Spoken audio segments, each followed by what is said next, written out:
Thank you all for joining us for the Site Advisory Group meeting this evening. It looks like we have about 11 of our advisors here tonight and 6 guests. I know you all might have other things you'd prefer to be doing, so I sincerely appreciate you taking the time to virtually be here. I'm just going to see where that buzzing noise is coming from here. Hopefully it's not me. So let's see, let's get on to our next slide here. All right, on our agenda, we will start with some introductions, get a project update from our project deputy director, Michelle Teague. I will talk a little bit about the feedback we received from our open house. Dan Spiker is back to talk about the Good Neighbor Agreement process. We will also have some time for discussion throughout and after the presentations for advisors, but I will also leave 5 minutes for comments or feedback from our guests. If you're watching this recorded version of this meeting, you can submit feedback through our online form, email, or by phone. Let's go to the next slide here. As a refresher, if you're joining by computer, you'll use your Zoom toolbar at the bottom of your screen. We ask that when you're not speaking that you mute your microphone and turn off your webcam, but please feel free to turn on your camera when you're speaking. We'd love to see your face. When you have ideas to share, please use the raise your hand tool or type in the chat. Our presenters will pause along the way to invite input. So let's find out who's here. Let's go to that next slide. In the interest of time, we're just going to go around to our advisors and speakers to ask you to introduce yourself and let us know what your favorite Halloween candy is. I know with COVID, Halloween's going to be different this year, and I expect that I'll just get one of those big bags of mixed candy and just take out all my favorites and let my kids fight over the rest. But for those of you who don't know me, my name is Benita Oswald, and I am with the Water Bureau, and I coordinate the communications for the Bull Run treatment projects. My favorite candy is Take 5. Well, let's go down this list here. Andrew, you are first on my list. Hi, Benita and everyone. Andrew Brown, the current interim executive director for the East North Soil and Water Conservation District. And I'm gonna have to go with Snickers. Good choice, solid choice there. I actually think the Snickers is the top choice amongst Americans. I think I read that somewhere recently. Let's see, how about Charlie? You're next on my list. Hi, I'm Charlie. I'm an advisor and I don't have a favorite candy, but I will say that Halloween in general is my favorite, so. Oh, good to know. Good to have you back too, Charlie. Let's see, we have Hugh Isley. He's been absent a little while, but I see you're back and happy to have you.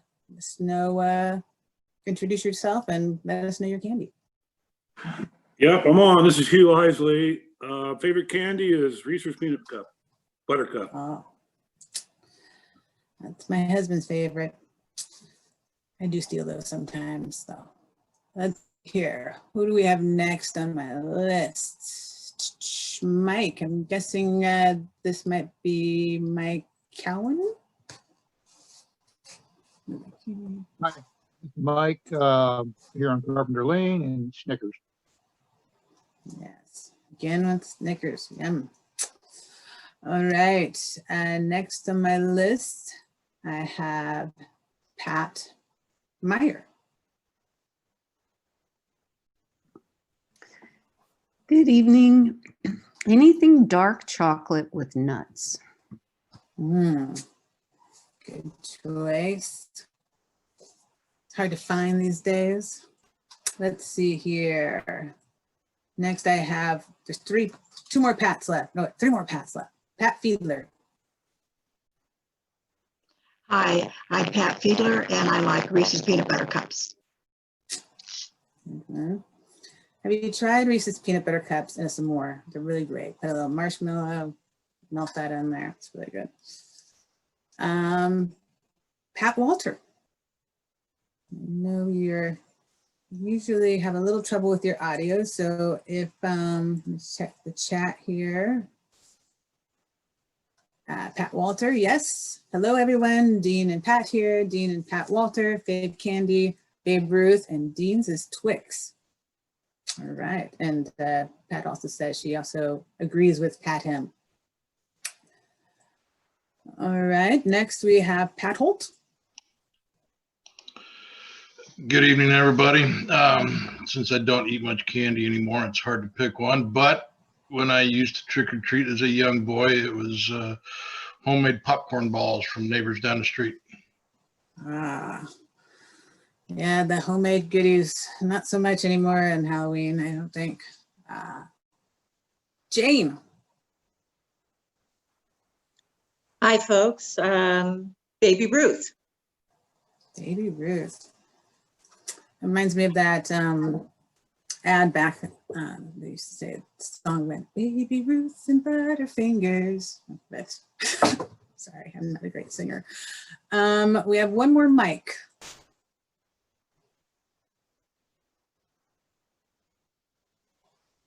Mic.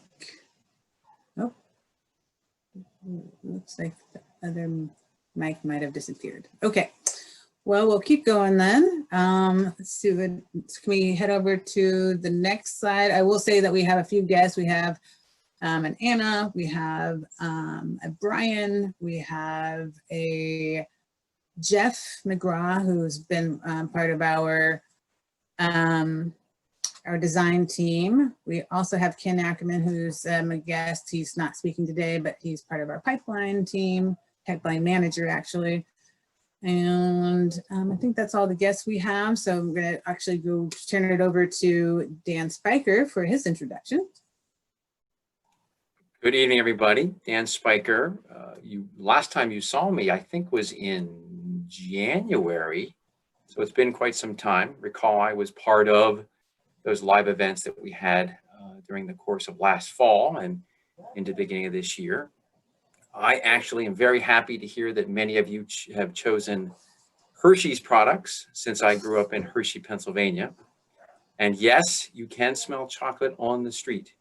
It is a little less so now with the old factory being torn down and a new one being built, but still you can smell chocolate occasionally. So of course, my favorite bar is a Hershey's bar. And if for those true connoisseurs of chocolate, it's called a Skor bar. S-K-O-R. It's toffee wrapped in chocolate to die for. I do love the toffee with chocolate. My teeth don't love it, but I love the taste of it. Michelle, so I'm saved you for last because you're up next talking. So I just wanted to, once you give your introduction, you can just lead right back into your discussion. Sure thing. Hi, I'm Michelle Cheek with the Portland Water Bureau, and I'm filling in for David Peters tonight, but I'm the Deputy Program Director for the Bull Run Treatment Projects. And my favorite Halloween candy is Almond Joy, and nobody else seems to like those, so I get them all to myself. And I'll follow Benita's lead with this terrible, well, mine will be terrible singing. Yours wasn't that bad. What was the song for the commercial? Almond Joy's got nuts, mounds don't. But anyways, that's my favorite. I'd never buy it myself, but when it shows up in Halloween candy, I'll take them all. Okay, so project updates and what's been going on over the past month. So we are nearing the completion of our WIFIA loan negotiation. Over the next week, we'll be working with the EPA to finalize our loan agreement, and that WIFIA loan will provide low-cost, long-term federal financing for the projects. On the corrosion control project at Lusted Hill, we issued a notice to proceed to MWH constructors to start construction. That was issued on September 17th. MWH constructors will begin mobilization to the site in November, and then they will start some of the early earthwork, site prep work, and erosion control installation. Water Bureau survey crews and a contract survey crew has been continuing some survey work at the filtration facility site and also along our potential pipeline routes.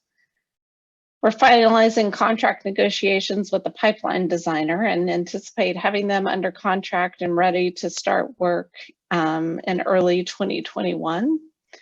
And then we're also finalizing our pilot study report, which will be submitted to the Oregon Health Authority in November. And that's it for project updates. And I think, Benita, it's back to you.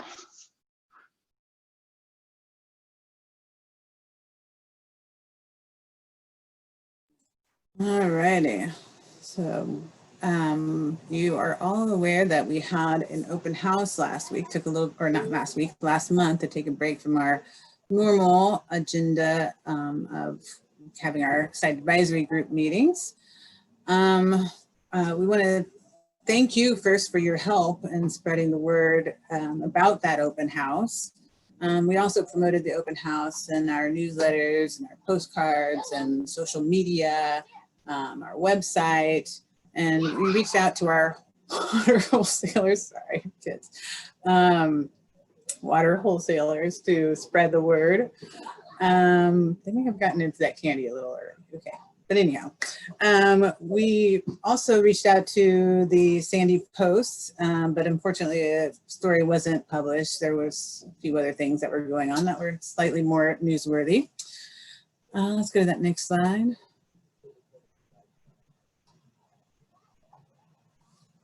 So the open house ran from September 3rd through the 17th. During that time, we had about 460 unique visitors to the site, and 32 people responded to our surveys. We think that was pretty good, especially considering at least a week of that time, there were some significant fire impacts around the region. Some of the general feedback that we heard included our design facility should blend in, have some cost efficiency, wildfire and wildlife considerations, and continuing with our community outreach. Go to the next slide here. For the visual preferences, some common themes that we heard: warm and natural materials, simple forms, as much as possible keep it underground. Think about seismic and geological weather events. We are definitely thinking about all those things. Let's go to the next slide here. And Bonita, it looks like there's a couple of questions in the chat too. Okay. So let's see, let me start from the beginning here. Patricia Fiedler asked, how much are we borrowing and at what interest rate? That I'm not sure of off the top of my head. Do you happen to know that, Michelle? Yes, we don't know the exact interest rate yet. We will know that as we close the loan. And the invited WIFIA loan amount is $554 million. I do know that TVWD, I think, just renegotiated their WIFIA loan and got a very low interest rate. I don't remember the exact number, but I believe it was around 2%. Okay, good information there. Pat Meyer asks, given the wildfires, why was the open house not extended? Well, we had to cut it off at some point just to be able to give that feedback to our designers and so they can move on with their process. But the open house material is still available. You can go to it at any time. And we do continually take feedback through the email and our comment form that's online. So if you do still have comments about that, we can certainly take more information, but we had to be able to stop at some point with that specific feedback so we can move forward with the design. Make sure there's not any other hands or questions here. All right. What's next? Next slide. Lighting and sound preferences. Some common themes that we heard there: minimize as much as possible for the both sound and lighting. And people liked enclosing the equipment as a strategy for limiting the sound and defining work hours. Next slide. Site edges and preferences. People like the meadows and trees, forests, agriculture, continuing to have that in the area, keeping a space for that. And people wanted to have scheduled tours only. Oh. Let's see, got another question here. Patricia Fiedler says, why are you getting the balance, or where are you getting the balance? 554 million falls short of the $1 billion construction costs. Do you want to take that, Michelle? Sure. So the loan is for 49% or up to 49% of the total project cost. Oh, so I'm sorry. I think I misunderstand your question. Where are we getting the balance of how is the rest of the project being funded? I think is your question. And that will be through ratepayers.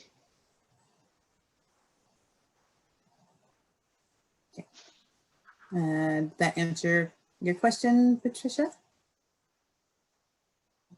Any other questions? All right. Next slide. Pipeline preferences. People preferred the 3C alternative for the raw or finished water side. For the raw water side, people preferred the north tunnel alternative. The main thing that we heard from that is to try to have the least impact to the community as possible, as well as the most cost-effective option. Got a question from Pat Meyer. As far as scheduled tours, are these planned? I didn't see a tourist area on the design map. We currently have tours of our watershed, and so we do have planned tours, and it's mostly students that we have come through. Michelle, did you have anything to add to that?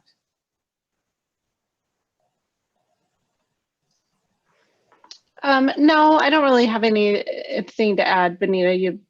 I think you covered it. We do have scheduled tours that the Water Bureau offers, and we're still working through the details of how those tours would be accommodated on site. All right, any other questions about anything else that we've talked about with the online open house results? I will say too that we do have a summary of the results on our website. If you are signed up for our e-newsletter, you'll find a link to that in our September edition. And you can always send me more questions or feedback. All right, next slide. All right, I'm going to turn it over to Dan, who's going to walk us through the Good Neighbor Agreement process. Thanks, Bonita. Okay, so wait, hold on, before you go, sorry, I just noticed there's another question there. So Pat had asked, how often do they happen? Do you happen to know that, Michelle? I'm not They familiar. have approximately 80 tours per year. They're held generally between spring and fall, and you have to pre-register, and because of its location, there is a fee involved because of transportation.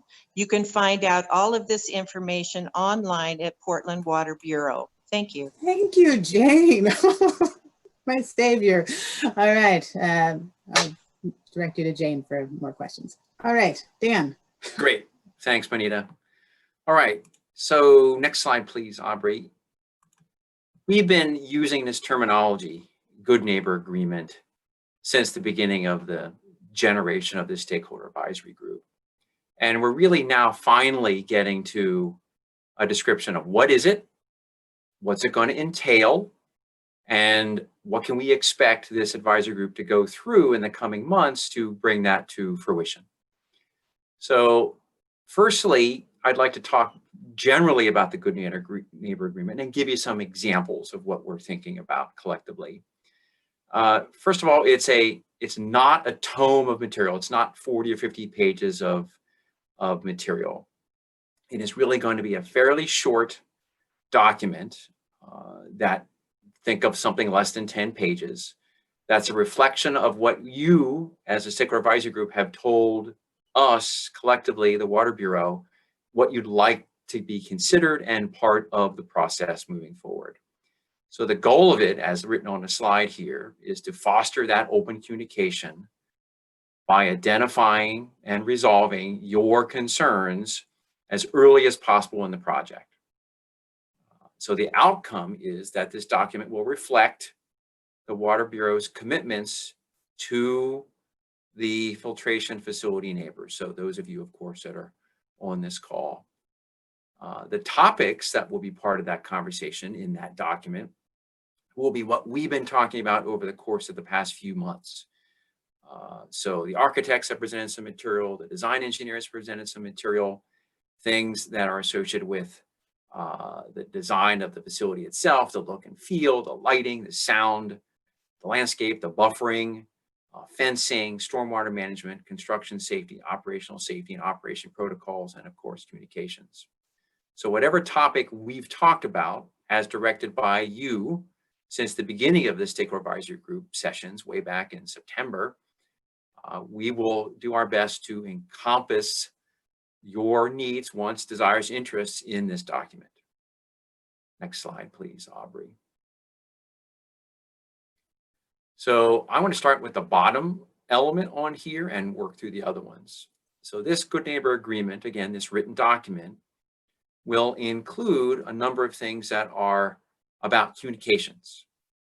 As Bonita described, of course, open houses have taken place, this meeting sessions, other engagements in other ways, but communications is paramount to the success of this good neighbor agreement. So we will maintain a way to stay involved now, of course, before design is completed, during ultimate construction, and certainly after construction as part of operations. So this good neighbor agreement will encompass words that reflect the commitments that the Water Bureau can make relative to continued communication with you and with your peers.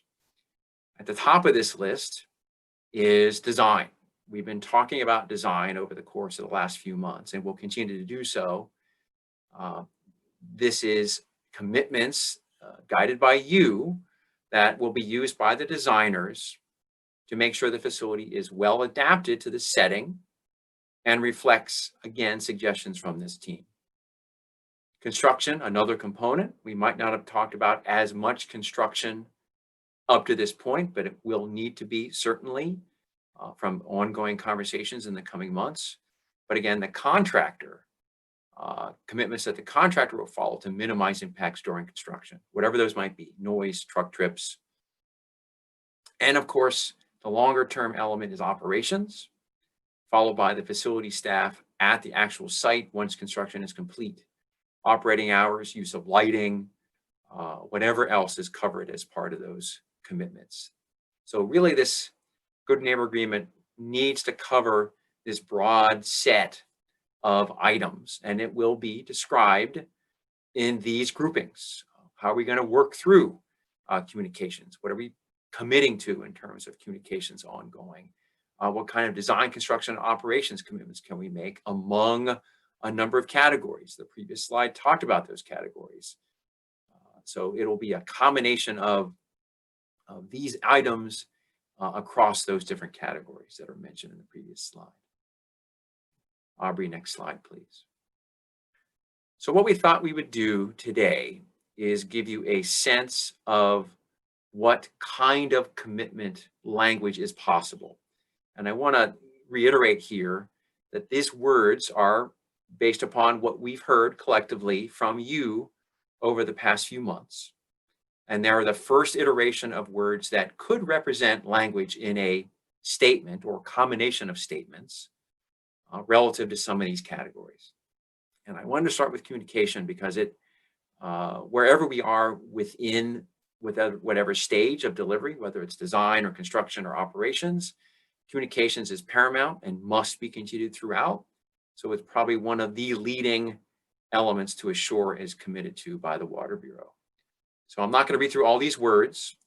You can read through them, of course, yourself, but I want to highlight a few things. And it's the first sentence there. Water Bureau can commit to and will commit to maintaining ongoing two-way communications with you, facility site neighbors, throughout the life of the project. That's not just during design and construction, but into operations. So there's regular vehicles and strategies to do that. Here's a listing of some: newsletters, updates through other virtual informational sources, communications that are specific to individuals, whether it be emails, phone calls, meetings, and of course the website. So these represent a few ideas of how communications can be assured and what the Water Bureau can commit to. Again, this is example or sample language. Part of our process is to present these things to you in the coming months in more detail and get your reaction. Do these words work? Do they make sense? Are they clear? What else should be added? Are they reflective of what we've talked about over the past few months? Are they going to survive the longevity of the ultimate design and construction and operations, that kind of thing? So this is just an example or sample at the moment. We certainly will have options and opportunities to review these at a later point. The next slide, Aubrey, is another example or sample of language. And Bonita even talked through some of this at the beginning of our conversation. So facility architectural design, another important component. We heard from you that it is an element that is very important to those that are living and working contiguous to the filtration facility site. Design the facility in a way that's unobtrusive, and if it is visible, that it fits with the local agricultural and rural nature of the surroundings. So we're not going to get into this conversation today about what that means in terms of exact look and feel. That's obviously needs to go through the design component. But here are some strategies that we've heard throughout the course of the engagement that need to be part of a commitment. Low profile, natural looking, agrarian themed architecture, minimum area of fencing, using landforms like earth buffers or vegetative screening as fencing, right? So those are the type of commitments and possible language that can be used for the facility architectural design component. Next slide, please, Aubrey. Another example was lighting, another important component to this design and ultimately operations, certainly. First few words in this sample language: use design best practices that help shield the facility's lighting at the source and minimize any nighttime impacts. So facility lighting will be designed to comply with, of course, any regulations or standards. That's true for all of these items. Regulations and standards and policies and guidelines need to be certainly met. But in addition, the words that we've heard you share, that you've espoused as being important, and the things that you'd like to have in commitments is what these words are trying to reflect. Designing lighting levels will be no brighter than necessary. Use separate modes of lighting in order to offer safe operations and emergency scenarios. And again, landforms, landscaping to block or shield or minimize any escape of lighting beyond the confines of the use that's requiring that particular lighting. The next one, Aubrey, is landscape design. Again, sample language, strategies to help buffer and screen, certainly very much associated with lighting, possibly even associated with sound and noise mitigation, but buffers that provide for habitat. Certainly want to maintain that feel and opportunity for habitat to take advantage of this site, using native species where appropriate and safe, and leveraging best practices, reduce fire risk, of course, irrigation and other maintenance needs around the facility. So again, items that we've heard this group espouse and verbalize as being important to considering as part of design and ultimately construction and operation of these facilities. Aubrey, next slide, please. So where do we go from here? So as I mentioned, this Good Neighbor Agreement is designed to be a reflection of what we've heard you say and commitments the Water Bureau is making to follow through with design, construction, and operation. Certainly communication being paramount to all of those items. As I mentioned, over the course of the next few months, we'll be diving more deeply into these words. So next meeting, we're going to talk more about communications and language for that particular item. And then as we get more involved with the design elements, we'll talk through those some more. And finally, once, as Michelle mentioned, happening in the coming months, the advent of the construction contractor coming into play, more concentration on the construction elements and the language associated with that.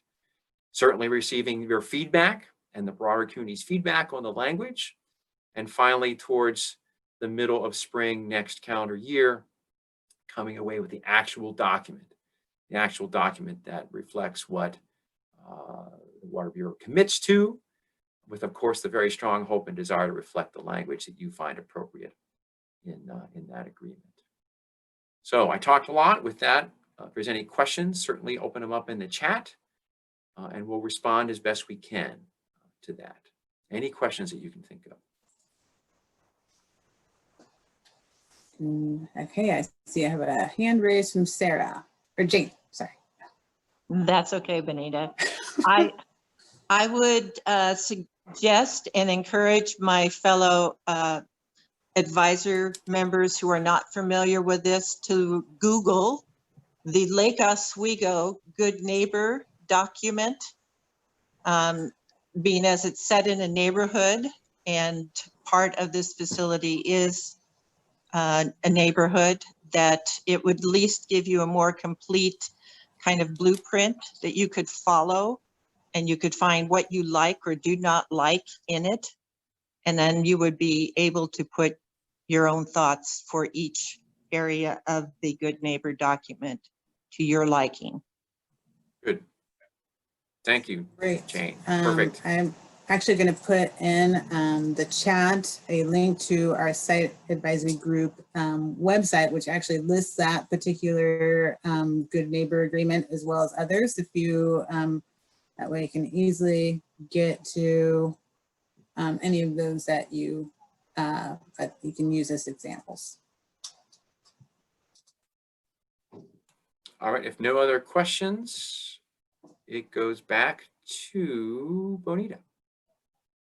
All right, just want to double check, because I know there's a lot of information. We've presented a lot of information over the last 6 months, and we're kind of at this milestone of the design. Next month, we'll be talking more about the facility operations, as well as getting more deeply into the Good Neighbor Agreement. So are there any questions or comments that we can help you with at this point?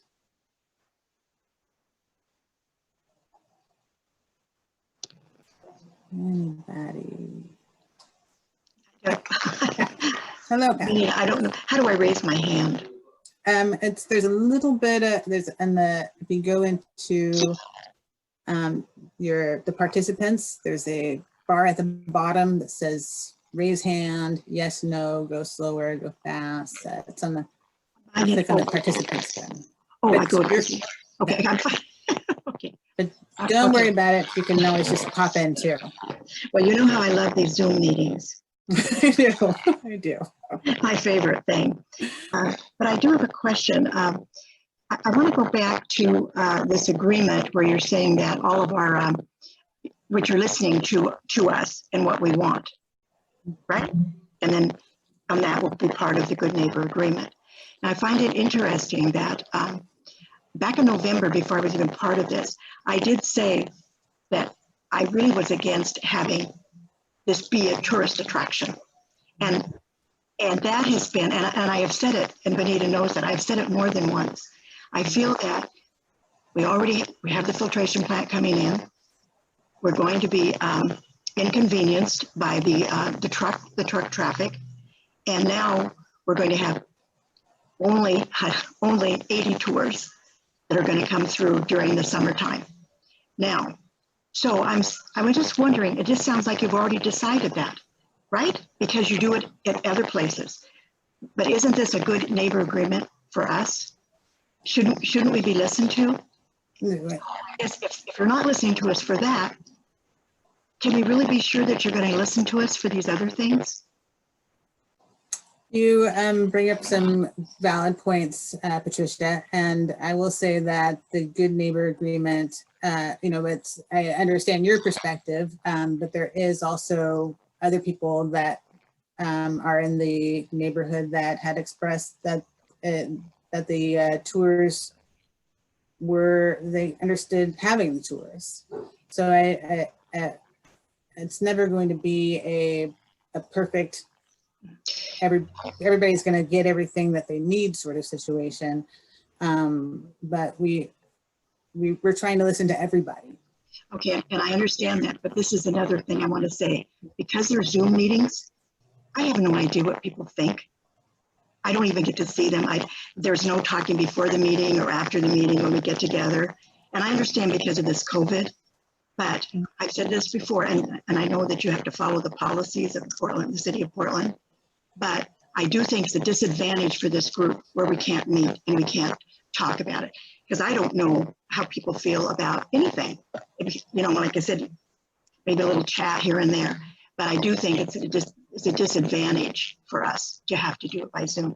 And with that, I completely understand that.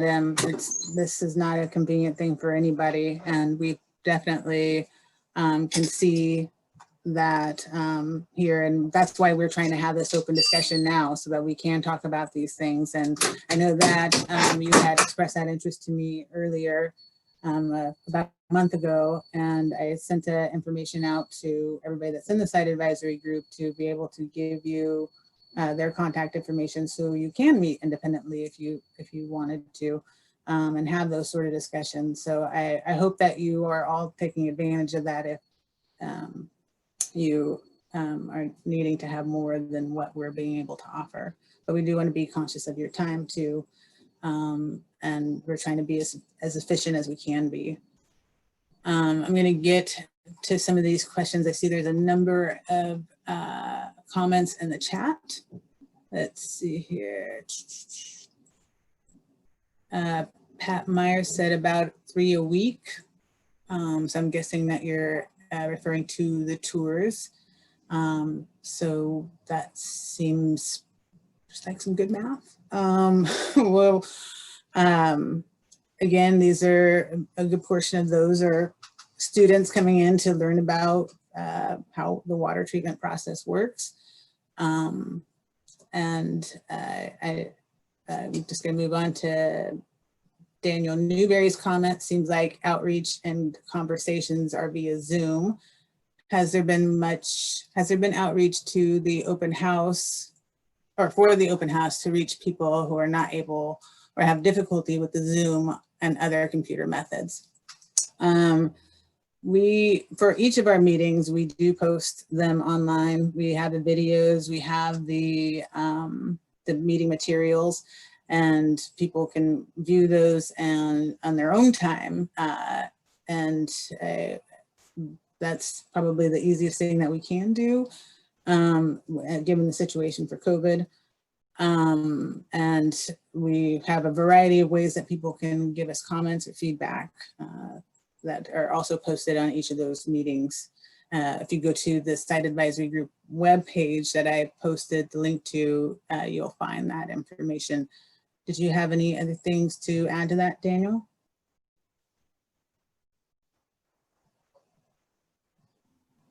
Yes. I'm just thinking, you know, there's certain points in the process, like where we are now with the open house, that it might be worthwhile doing a quick mailing to, you know, bulk mailing to the neighbors just in the area, just to let them know, because, I mean, I realize that, as you said, it's difficult now when people can't get out, but at least if more people were aware that that information is available from time to time, maybe a quick mailing, just once or twice. Yeah, we actually did do a postcard and a printed newsletter within the time of the open house to let people know about it. Oh, okay. This went to within a 5-mile radius, or to 1,100 property owners surrounding the filtration facility. Okay. So we have been doing that.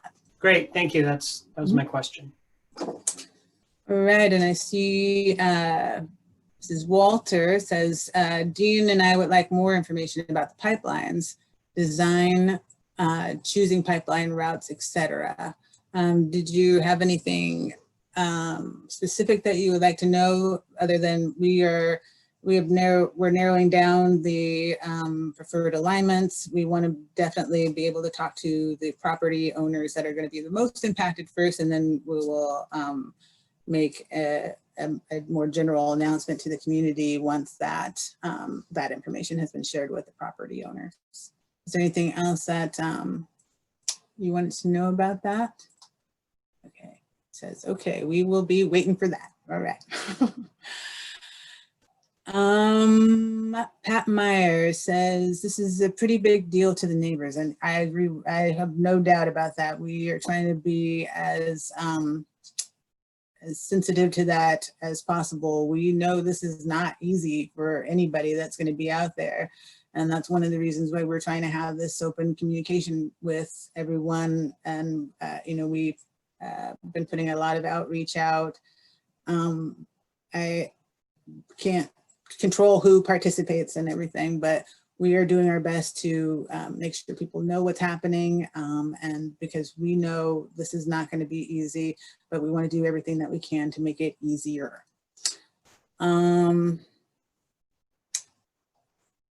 Dean and Pat say, I agree with you, Pat. Dan Newberry says, Patricia, perhaps we can have some time on Zoom meetings unmoderated by PWB stakeholders and speak with each other. So highly encourage that, please do.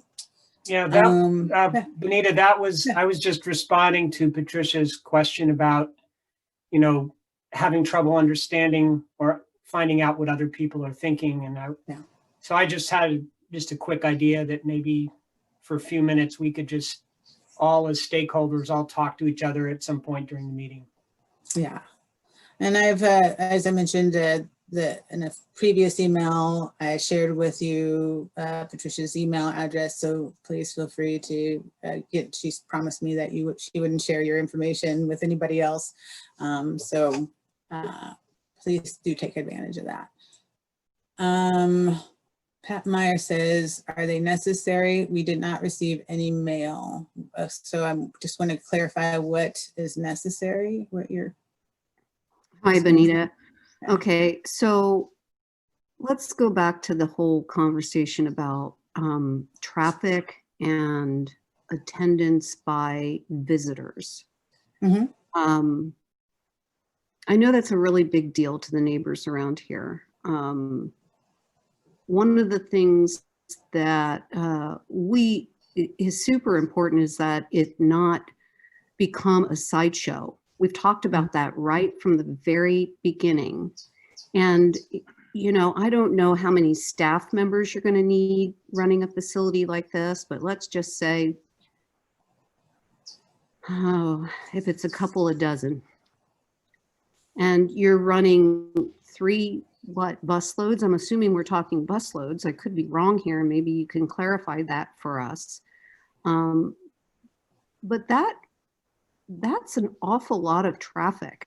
And it sort of feeds back into the concept that this facility becomes some sort of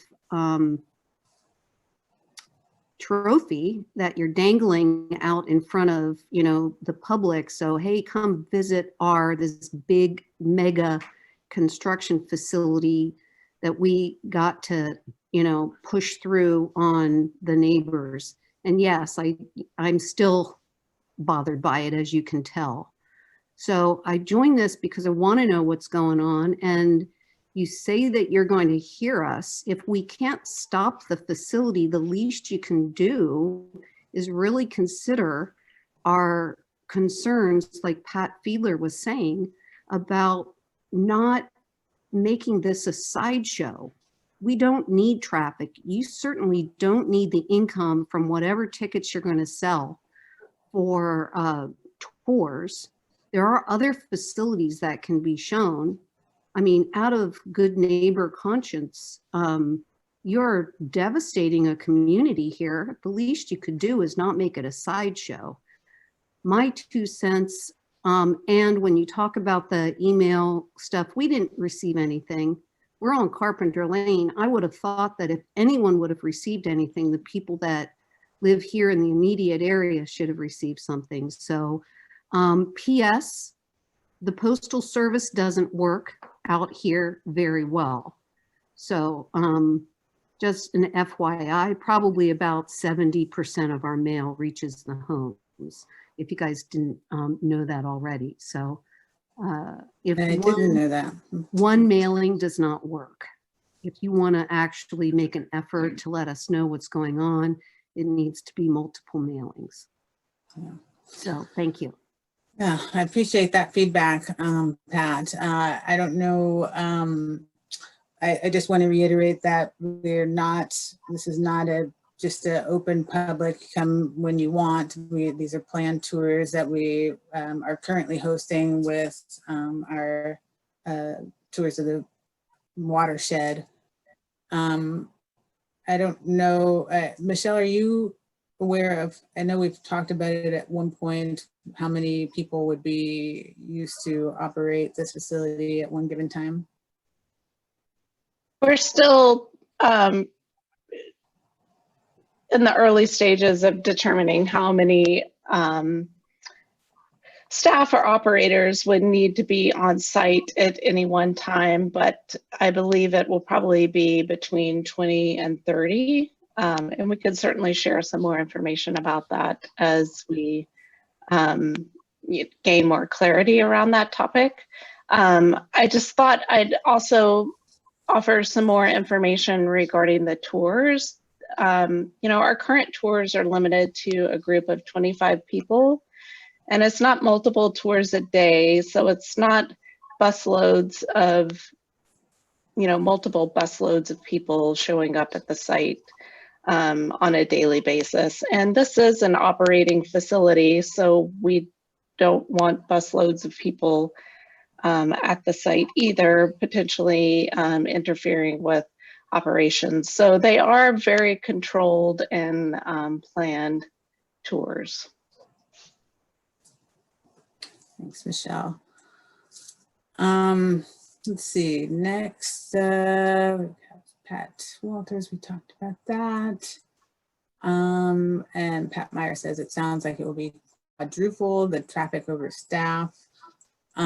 So I think Michelle had talked a little bit about that. And I will just acknowledge too that we do have a facility. We have a couple facilities in the area already that improve, or the corrosion control facility, unless it already has our staff that go through that neighborhood, just off of Cottrell.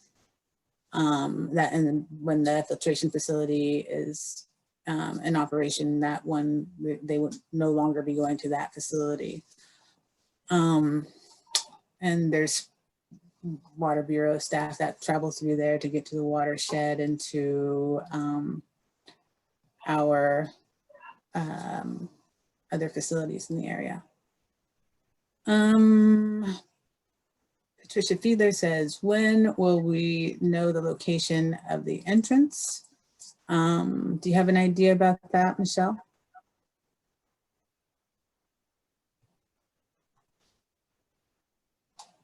Sorry, I have a hard time finding the unmute button.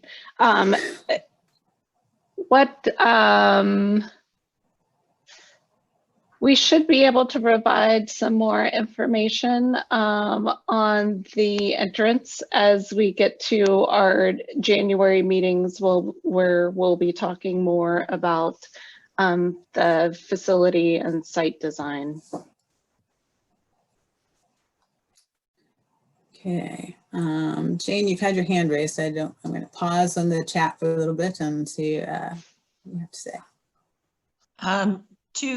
Two points of interest. Number one, for Ken, yes, would like to have more information in regards to the process by which you are finalizing the pathway for the incoming pipes, and why was number 3, the north, I guess northernmost, listed as the number 1 choice. My concern being that on a map where it's an overview does not necessarily give you the linear feet of the actual tunnel. In fact, I suspect that the northmost tunnel, where it may show to be perhaps a little shorter in length, is actually the longest one, because it has to go at least 100 feet in height.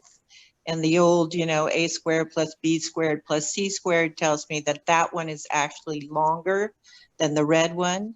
And yes, I am aware that there is now a solar field that has been installed in one of the adjoining properties up above. So I would like to have some more details, not tonight in this meeting, but as a general communication to the group, site advisory group.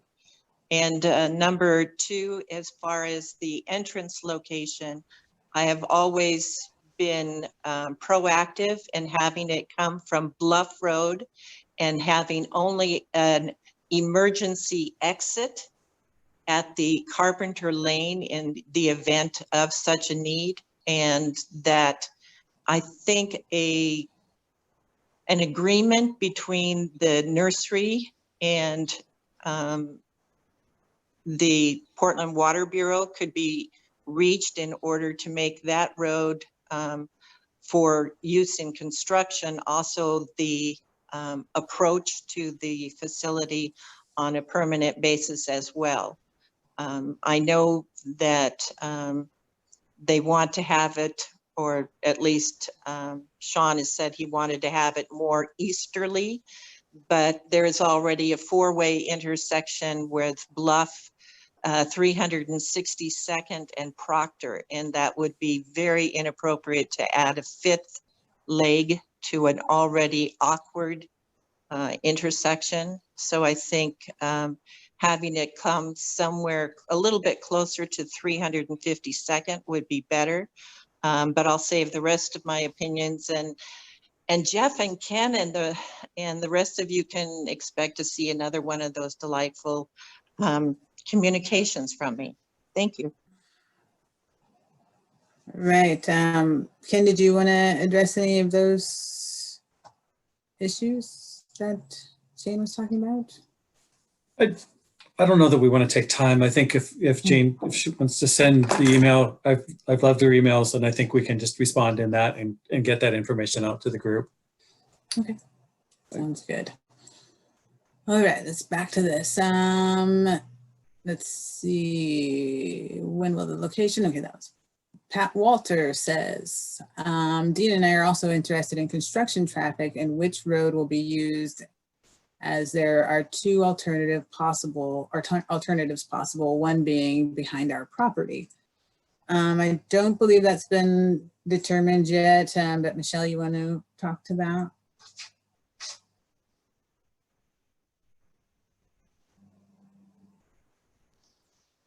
Which question are you referring to, Benita? I'm sorry. They're asking what in terms of construction traffic, which road will be used, where to, there's two possible alternatives, one being behind our property.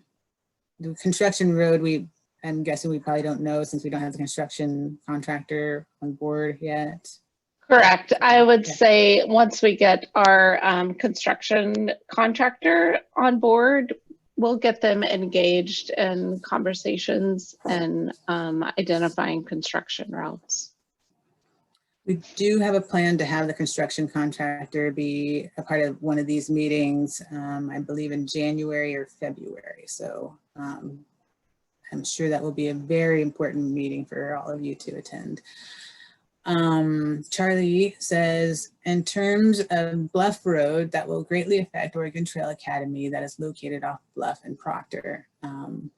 We are aware of that, and that is definitely something that we're considering as we move through this design process.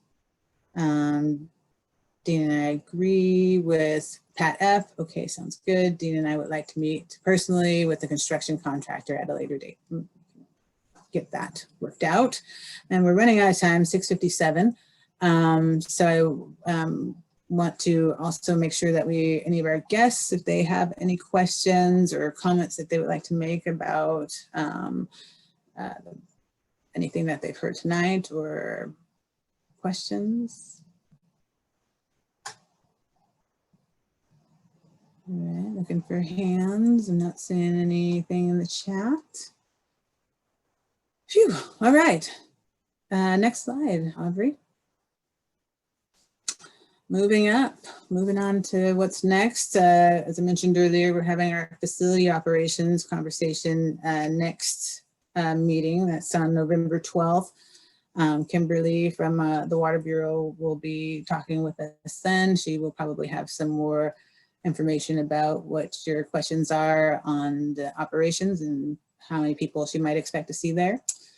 Facility and site design, we're going to bring that back in January and talk, kind of close the loop on some of those issues that you were talking about for design. Our designers are still working on trying to narrow down a layout, and hopefully they'll have more information then.